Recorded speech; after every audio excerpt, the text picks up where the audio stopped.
यवतमाळ संत सेवालाल महाराज जयंती उत्साहात साजरी।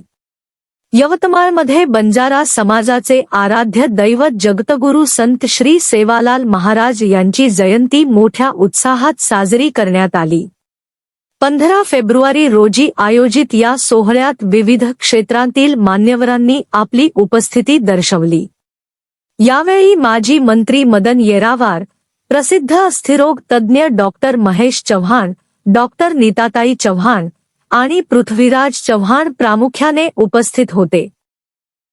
तसेच यवतमाळच्या नगराध्यक्षा प्रियदर्शनी अशोक उईके, देवानंद पवार यांच्यासह बंजारा समाजाचे नाईक, कारभारी आणि समाज बांधव मोठ्या संख्येने सहभागी झाले होते।